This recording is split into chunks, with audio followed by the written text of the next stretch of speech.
every story unlocks a new world.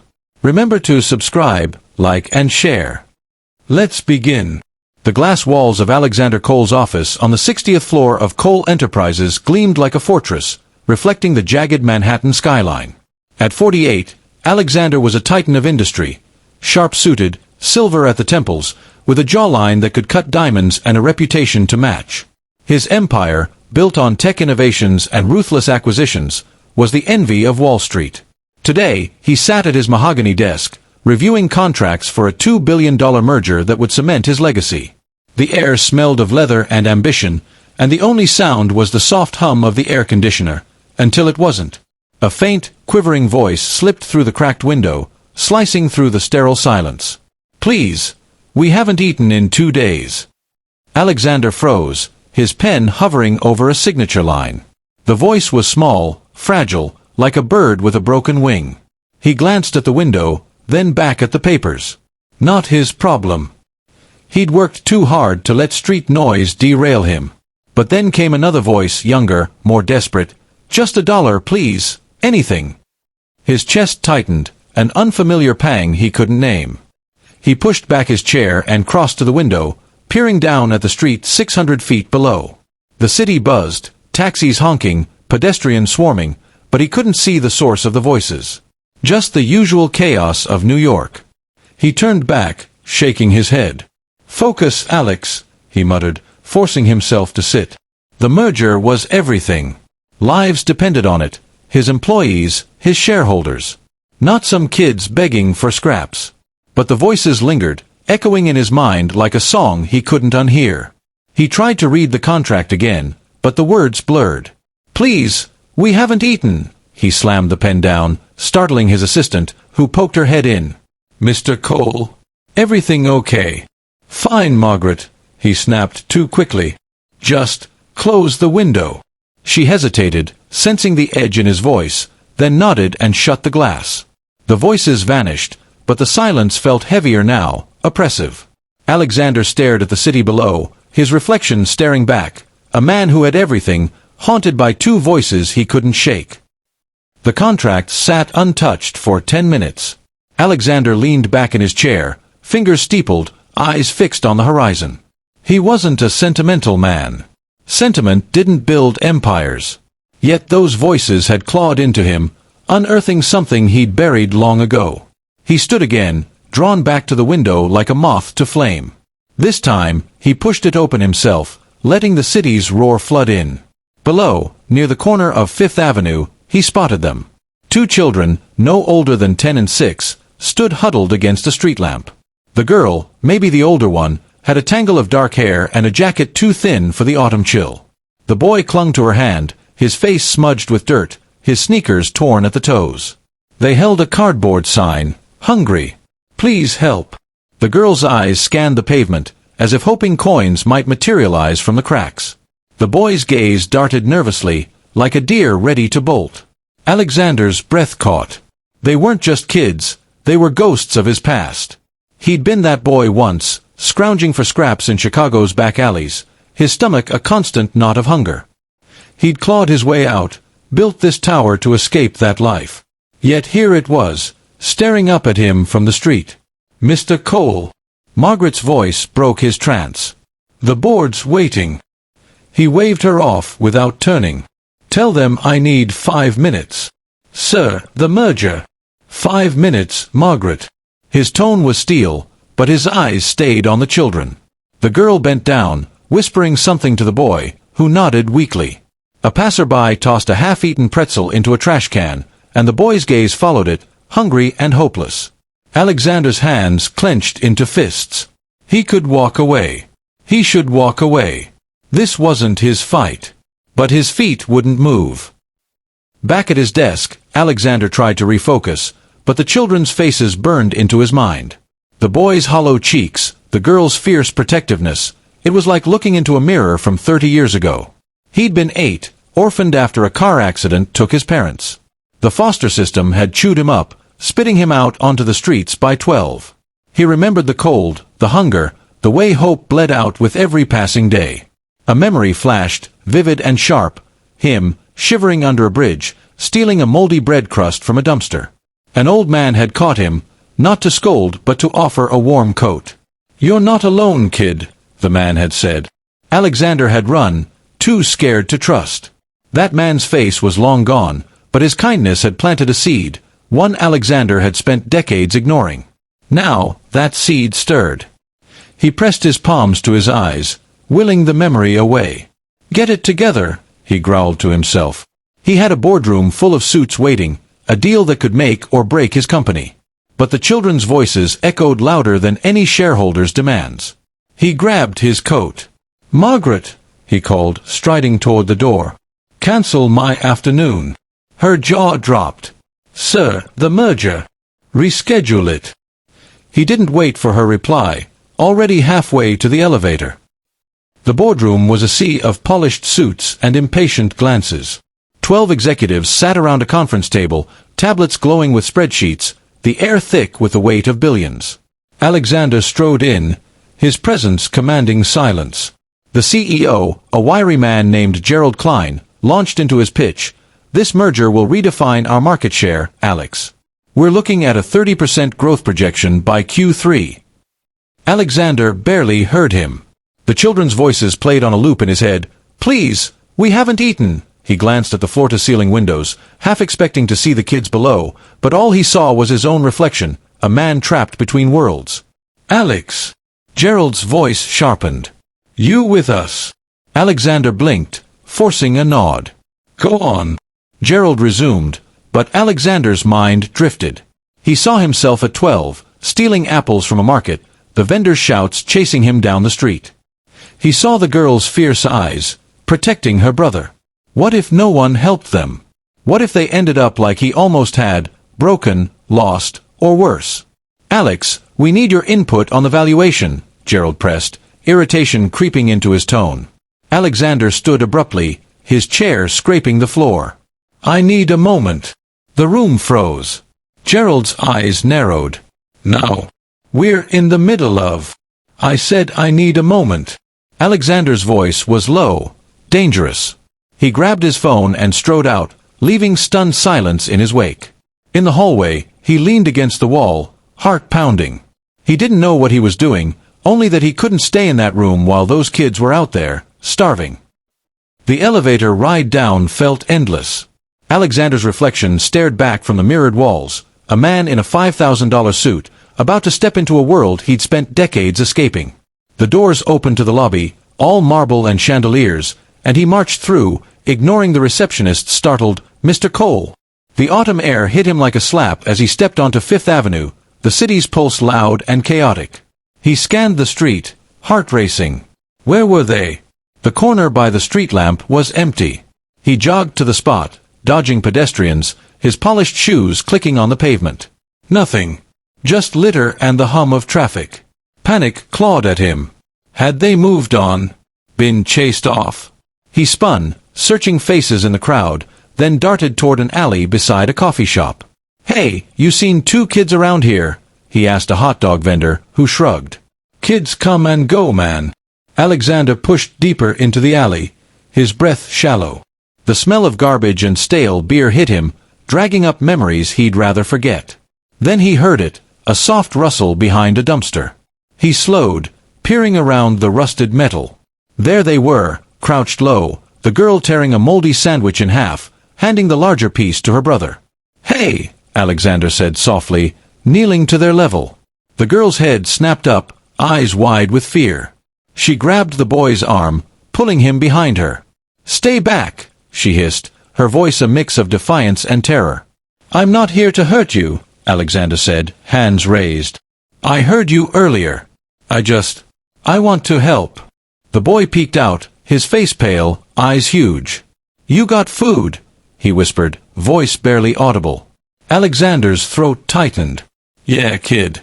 I've got food. Come with me." The girl's eyes narrowed, studying him like a hawk. "Why should we trust you?" He met her gaze, seeing the weight of 1,000 betrayals in her young eyes. "You don't have to," he said honestly. "But I'm not leaving you here to eat trash." She hesitated, glancing at her brother, whose stomach growled audibly. Finally, she nodded. but her posture screamed she'd bolt at the first wrong move. Alexander stood, heart pounding, knowing this moment was a turning point, for them and for him.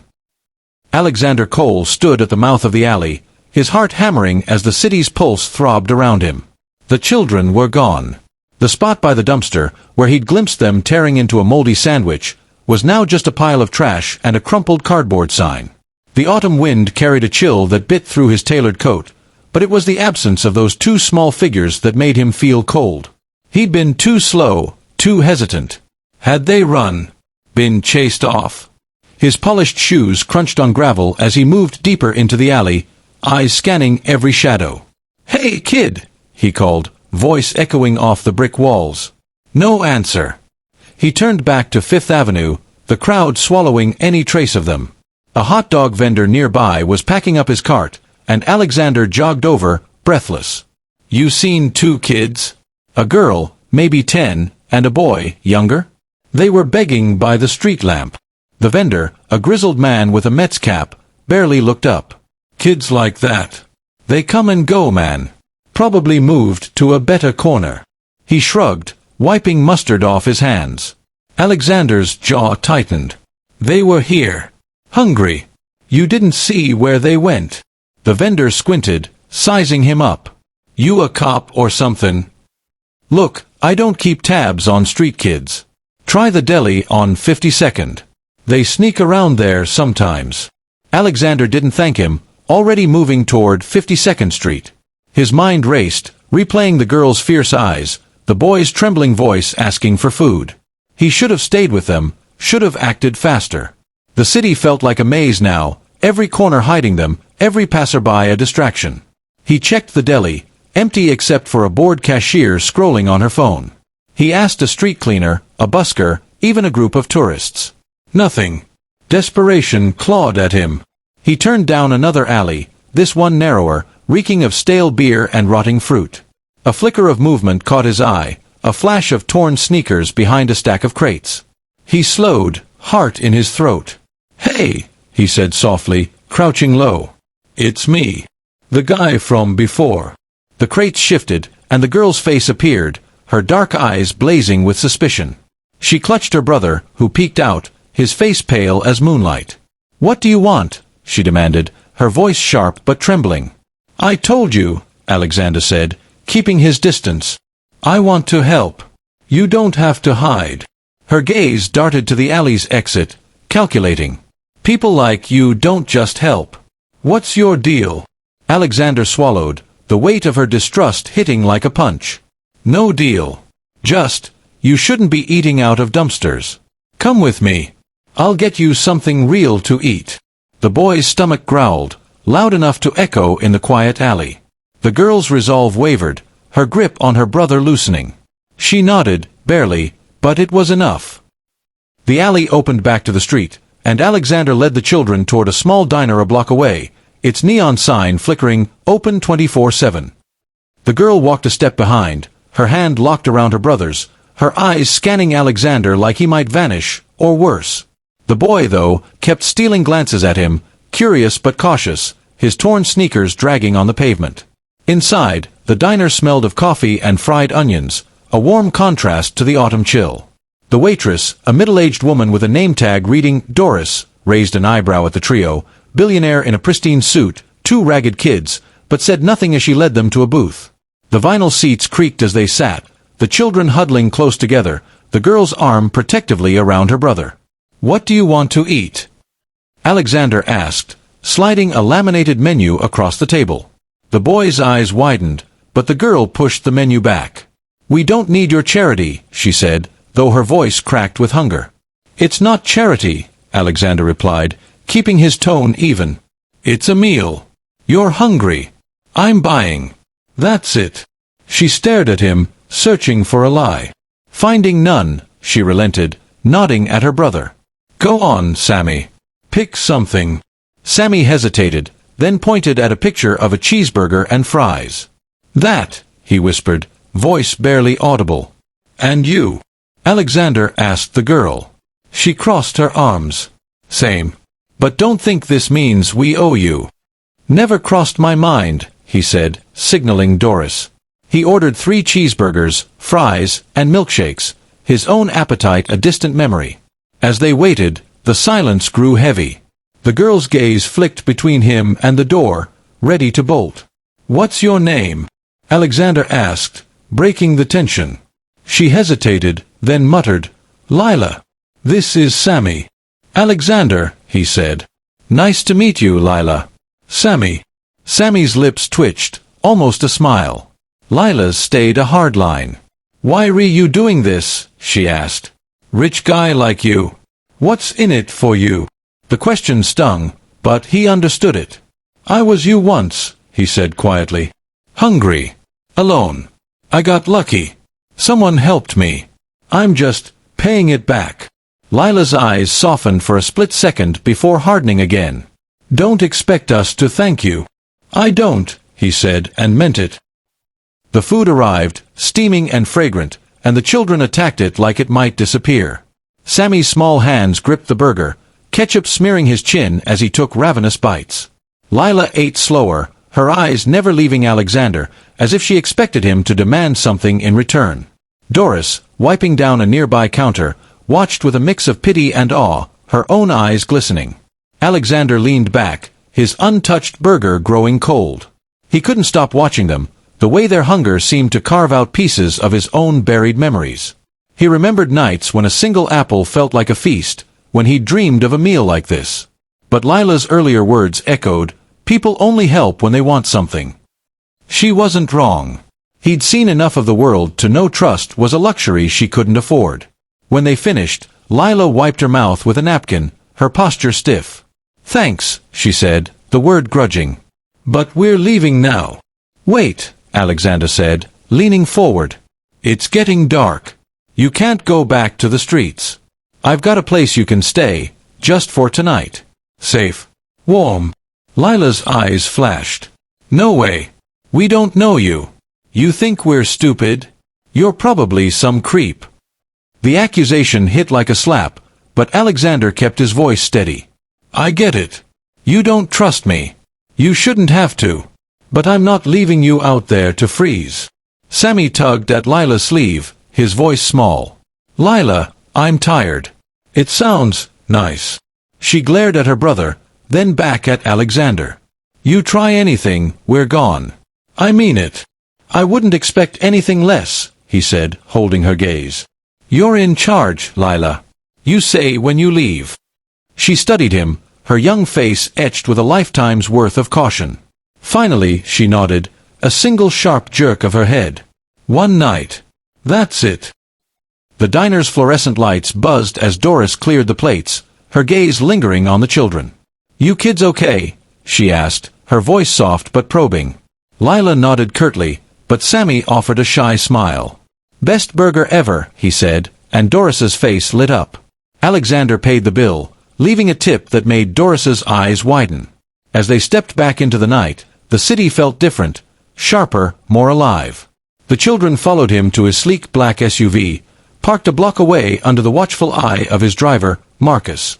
The man raised an eyebrow but said nothing as Alexander opened the back door for Lila and Sammy. The drive to his Upper East Side mansion was quiet, the children staring out the tinted windows at the city's glittering lights. Alexander watched them in the rear-view mirror, his mind racing. What was he doing? He was no savior. His life was boardrooms and balance sheets, not bedtime stories and broken kids. Yet here he was, diving headfirst into their world.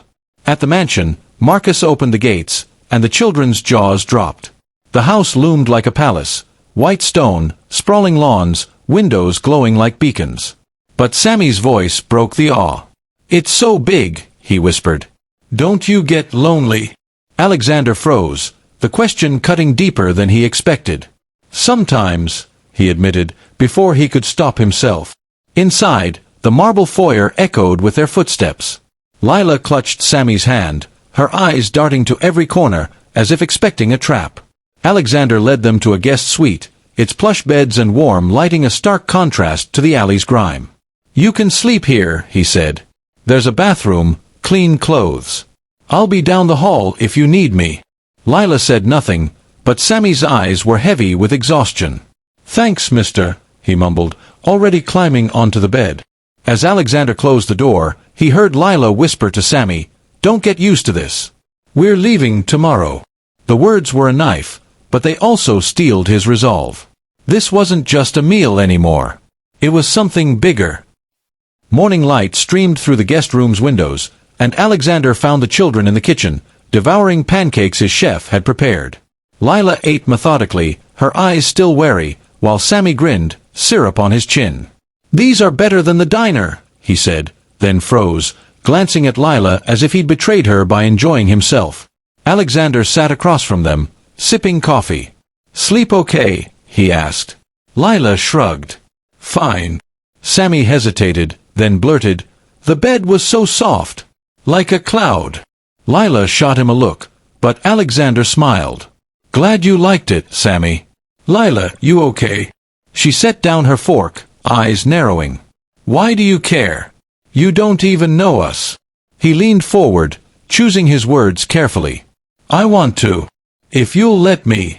Her laugh was bitter, too old for her years. "You want our sob story? Fine. Our parents died in a fire 2 years ago. We got shuffled through foster homes, but they kept trying to split us up. So we ran. Been on our own since. Happy now." Alexander's chest ached. He saw himself in her defiance, her fear. "I'm not happy," he said quietly. "I'm sorry. I know what it's like to lose everything." She scoffed. "You? In your fancy house?" "I wasn't born here," he said, voice low. "I was on the streets too, Lila. Orphaned at 8. Hungry, scared, just like you. I got lucky. I want you to have that chance." Her eyes flickered with something. Curiosity, maybe, but she shut it down fast. "We don't need your pity." "It's not pity," he said. "It's a promise. You don't have to run anymore." Sammy looked at Lila, hopeful, but she shook her head. "We're leaving today," she said, voice final. Alexander nodded, hiding his disappointment. "Okay. But if you change your mind, I'm here." As they finished eating, his phone buzzed. Margaret, his assistant. "Sir, the board's furious about yesterday. And there's a reporter sniffing around. They saw you with the kids last night." Alexander's blood ran cold.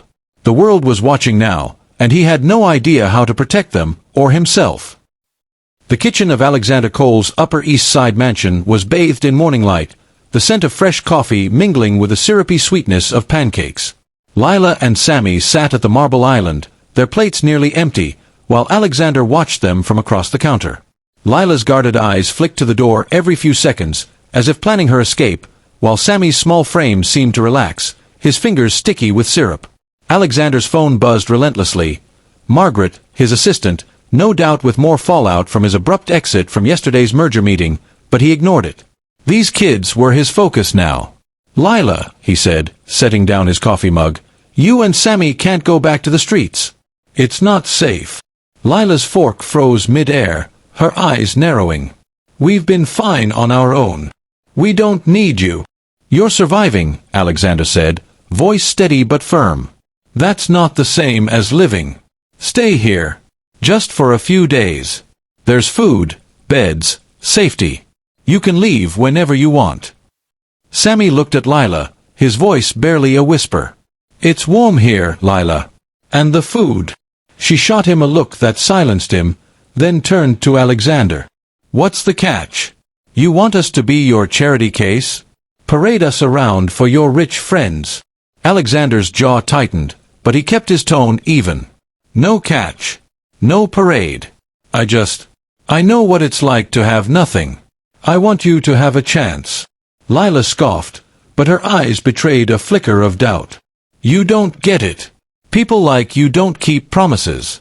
They use you, then throw you away." "I'm not them," Alexander said, leaning forward. "Stay 1 week. If you hate it, I'll drive you back to that alley myself. Deal?" Sammy tugged at Lila's sleeve, his wide eyes pleading. She bit her lip, the weight of her brother's hope pressing against her stubborn pride. Finally, she nodded, barely. 1 week. "But we're not your pets." "Never thought you were," Alexander said, a small smile breaking through. He felt a spark of hope, but it was fragile, like a candle in a storm. As he stood to clear the plates, his phone buzzed again. Margaret's text glowed on the screen. Reporters outside. They know about the kids. This is going viral. Alexander's stomach dropped. The world was closing in, and he wasn't sure he could protect them. The guest suite where Lila and Sammy slept was a world away from the alley. Plush carpets, crisp linens, a bathroom with towels softer than anything they'd ever touched. Yet, as Alexander showed them around the mansion that afternoon, he noticed their unease. The soaring ceilings and crystal chandeliers seemed to dwarf them. Sammy clung to Lila's hand, his eyes wide but not with awe, more like he was lost in a museum he didn't belong in. "This place is huge," Sammy whispered as they passed a grand staircase, its banister gleaming with polish. "How do you not get lost?" Alexander chuckled, but the sound felt hollow. "You get used to it." Lila stopped, her gaze fixed on a framed photo on the wall, a younger Alexander shaking hands with a senator, both smiling for the cameras. "This your family?" she asked, her tone sharp. "No," Alexander said, his voice quieter. "I don't have family. Just this." Sammy tilted his head, his small voice cutting through the silence. "It's so quiet here. Don't you get lonely?" The question hit Alexander like a fist. He'd built this empire to escape his past, but the mansion's emptiness mocked him now.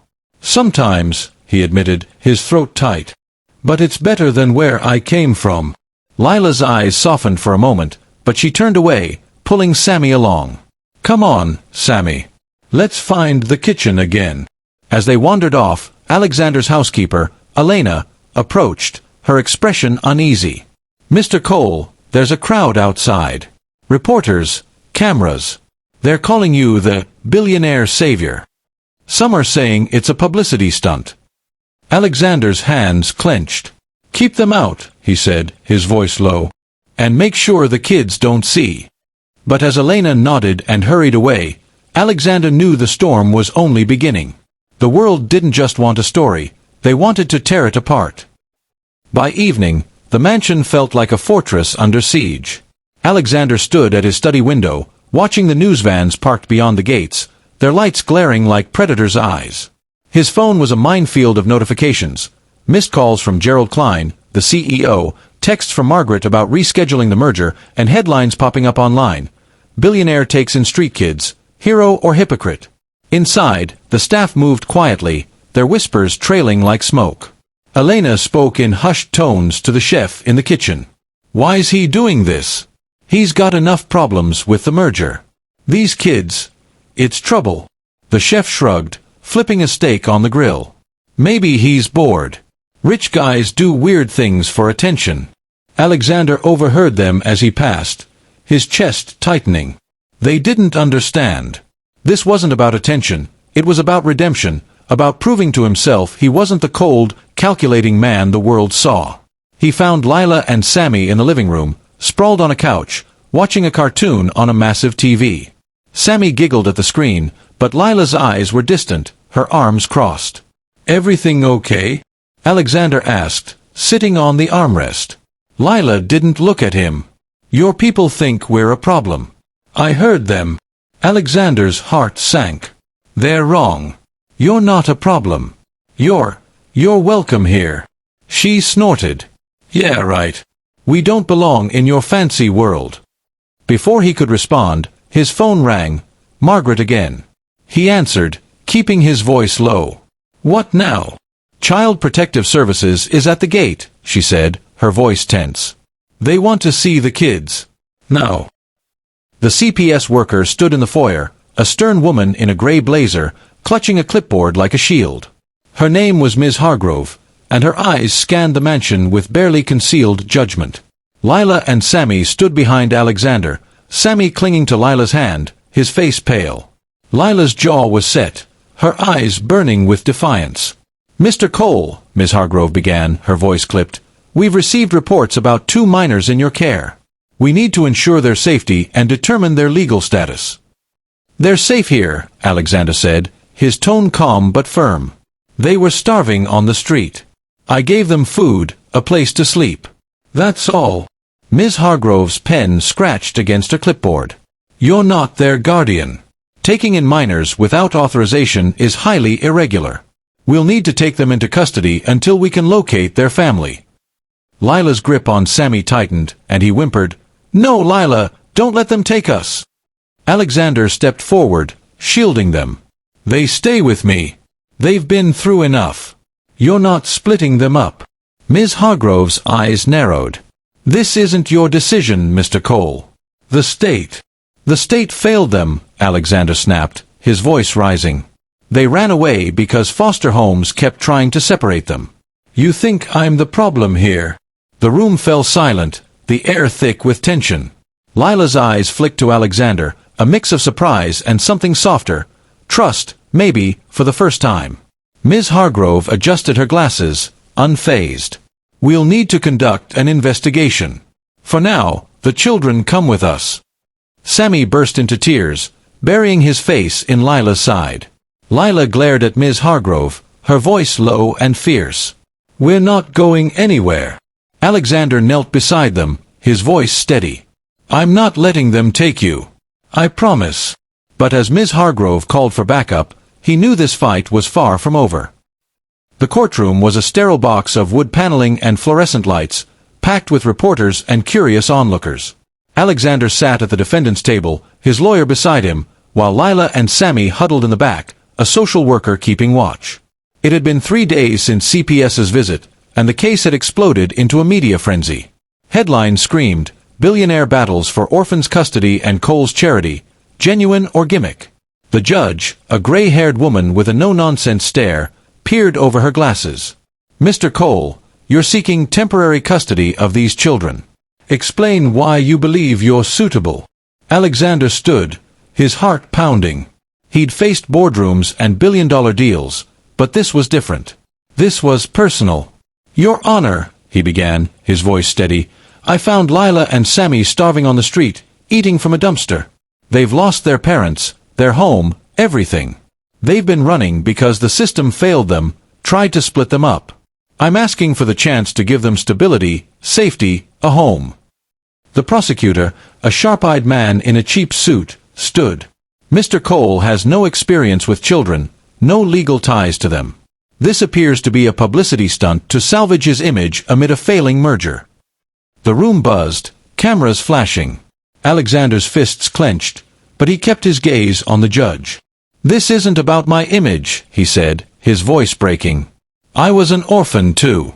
Lost my parents at 8, lived on the streets by 12. I know their fear, their hunger. I see myself in them, and I won't let them be abandoned like I was." The courtroom fell silent, the weight of his words sinking in. Lila's eyes widened from the back, her tough facade cracking. Sammy clutched her hand, tears streaming down his face.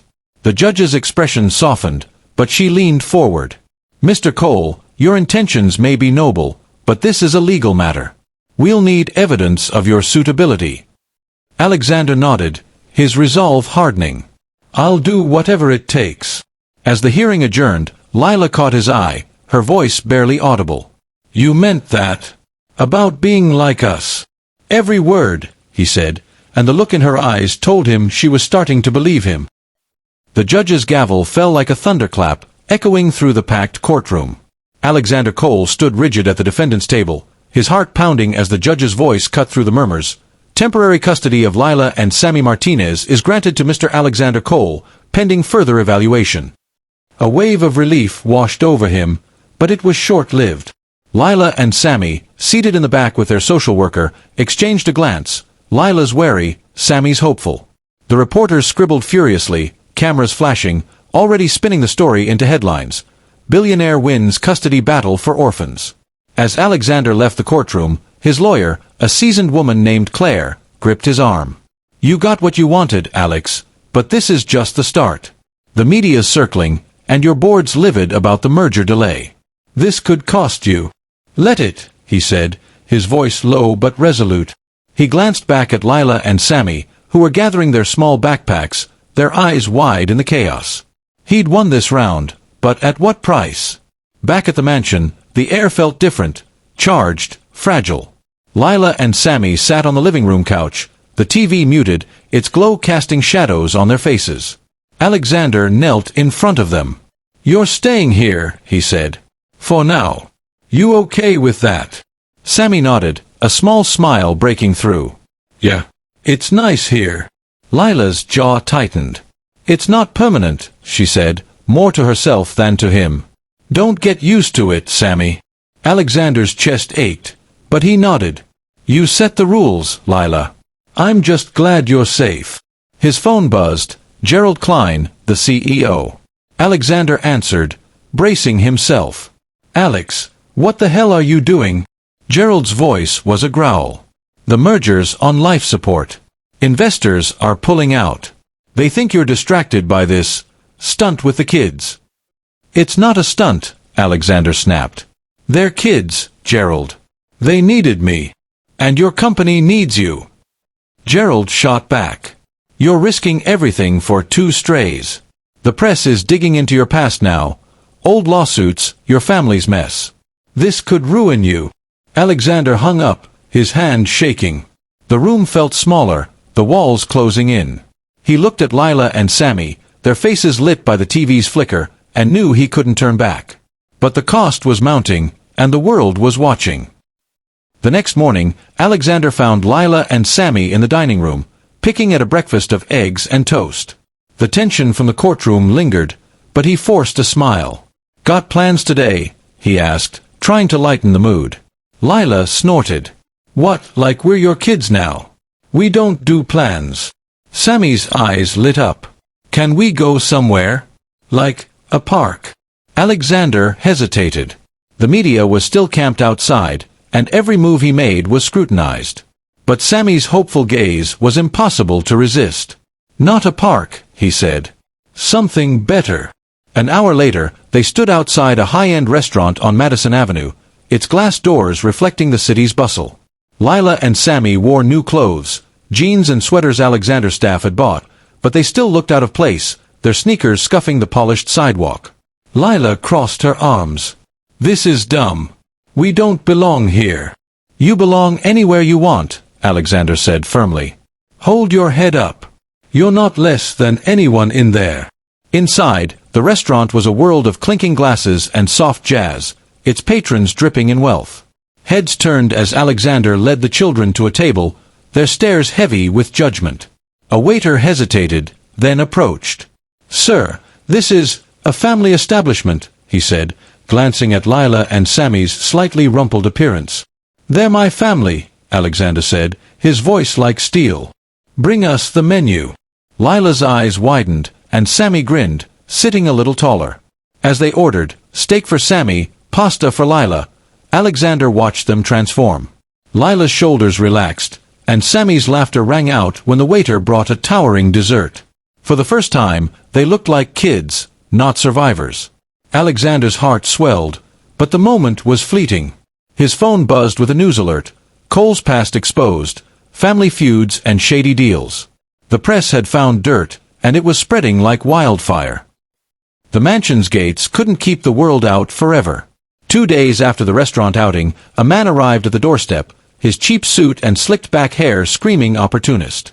He introduced himself as Victor Martinez, claiming to be Lila and Sammy's uncle. Alexander met him in the foyer, his instincts screaming warning. "I'm their family," Victor said, his smile too wide. "Heard you took them in. I'm here to bring them home." Lila and Sammy, summoned from the living room, froze at the sight of him. Sammy hid behind Lila, trembling, and Lila's face went pale. "You're not our uncle," she spat. "Your mom's old boyfriend. You left us after the fire." Victor's smile didn't waver. "Now, Lila, don't be dramatic. I've been looking for you kids. I'm next of kin." Alexander stepped between them, his voice low. "They say you're not family. That's enough for me." Victor's eyes narrowed. "You don't get to decide, rich boy. I've got rights. And I know about their parents' insurance money, small, but mine to manage for them." The pieces clicked. Victor wasn't here for the kids. He was after their inheritance, a modest sum their parents had left. Alexander's blood boiled. "Get out," he said, his tone deadly. "Or I'll have you dragged out." Victor smirked, unfazed. See you in court, Cole. Those kids are mine. He left, but the threat lingered like poison. Lila grabbed Sammy's hand, her voice shaking. He can't take us, can he? Not while I'm here, Alexander promised, but doubt gnawed at him. Victor's claim, however flimsy, could complicate the custody battle. And the media would eat it up. Alexander knew he had to act fast. The next morning, he called a press conference outside the mansion, the gates lined with cameras and microphones.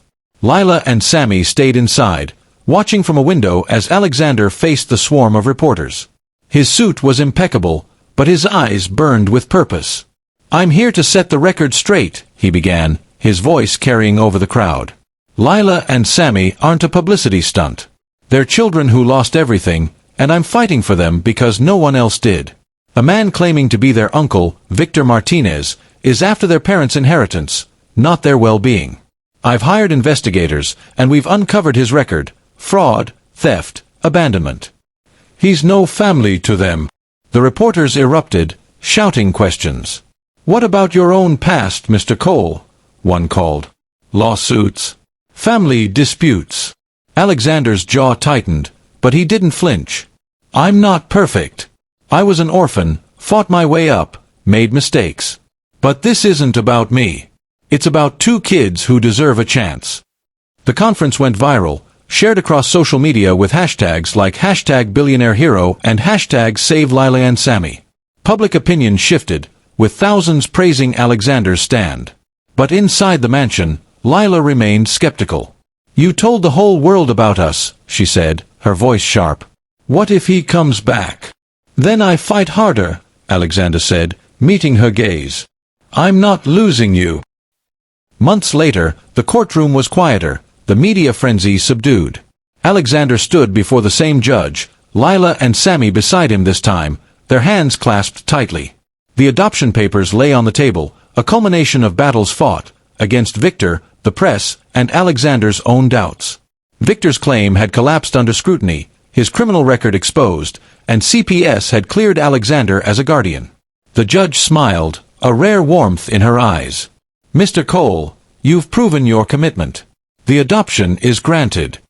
Sammy let out a whoop, throwing his arms around Alexander's waist. Lila hung back, her eyes glistening but her face still guarded. As they left the courtroom, she stopped him in the hallway, her voice barely above a whisper. We never thought we'd have a dad again. Alexander's throat tightened, his voice breaking. And I never thought I'd have a family. Back at the mansion, the emptiness was gone. The once quiet halls echoed with Sammy's laughter as he chased a new puppy Alexander had bought.